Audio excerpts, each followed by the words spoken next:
The kitchen was quiet that afternoon, save for the hum of the faucet and the gentle clink of dishes against one another. I had just finished scrubbing the cast iron skillet and was rinsing the final plate when the water splashed an innocent flick, nothing more, but it landed squarely on my wife's phone sitting on the edge of the counter. I reached over with a towel, instinctively gentle as I always was around her things. Years of caregiving had taught me a kind of reverent patience. But as I wiped the screen, the device stirred to life. A notification popped up. Her voicemail began to play aloud without warning. "Hey beautiful," the voice said, low and smooth. "I miss your body. Last night was incredible. I don't know how much longer I can wait for you to tell him." The plate slipped from my hand and shattered in the sink. For a moment, the world blurred. I couldn't breathe. The kitchen, the same one I had spent countless hours in cooking for her, feeding her, helping her through physical therapy, was suddenly suffocating. I looked at the phone again, hand trembling, hoping, praying that I had heard it wrong. But the voice kept talking, kept painting a picture I couldn't unsee. My wife, Alyssa, had been paralyzed from the waist down after a car accident 5 years ago. We were only a year into our marriage then. She had been a dancer, full of fire and motion. And then, in a single twist of fate, she became still. I never left. I bathed her. I carried her. I gave up promotions, friends, sleep, everything. Our love story had become a quiet war, one I fought daily with quiet endurance. But now, standing in that kitchen with her phone still playing, I realized I had been the only soldier in this war. I walked into the living room where she sat near the window, a blanket draped over her legs, her favorite novel in her lap. She looked up and smiled, the same smile I had fallen for all those years ago. "Hey babe," she said, her voice light. I handed her the phone. "Your voicemail played," I said simply.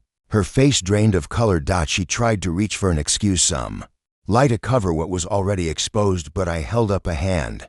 "Don't," I said. "Please, just don't."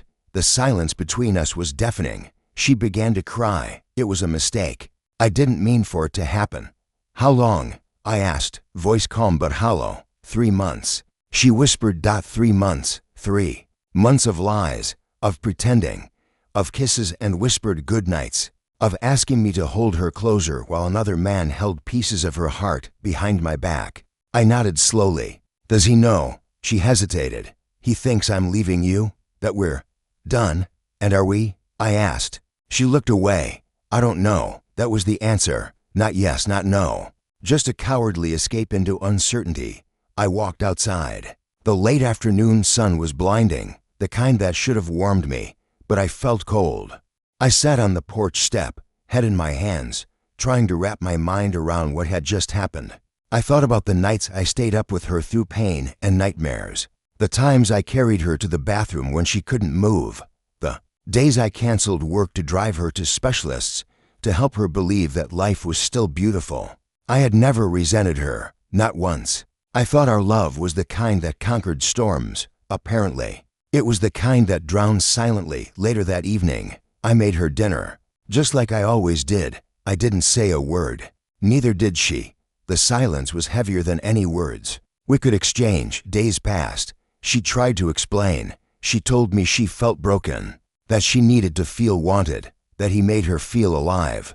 And all I could think about was how many times I held her hand, kissed her forehead, told her she was beautiful even on her worst days. Had that not been enough?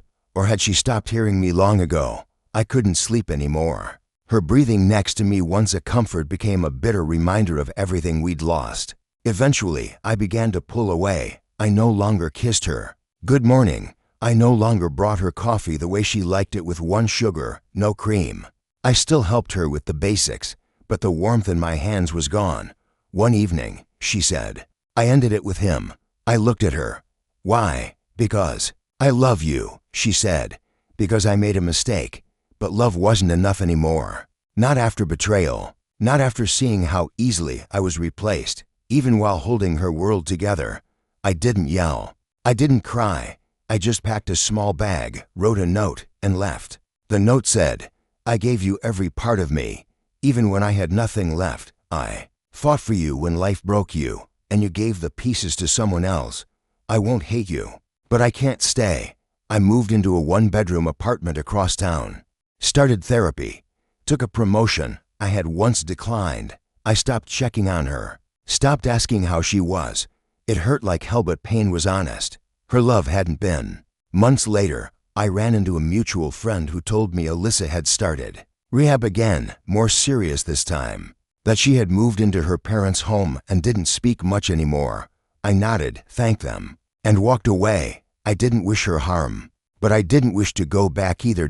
Some wounds don't bleed. They scar in silence. And sometimes, walking away isn't giving up, it's the first step in remembering how to breathe again. As for me, I started over. Slowly, I learned to cook for one, to sleep in a bed that wasn't filled with doubt, to trust myself again. One rainy afternoon, I stood at my window watching the world go by when my phone buzzed. A message from an unknown number. "I'm sorry. I hope you're okay. You didn't deserve it." I didn't reply, because I was okay now, and I finally believed I deserved more.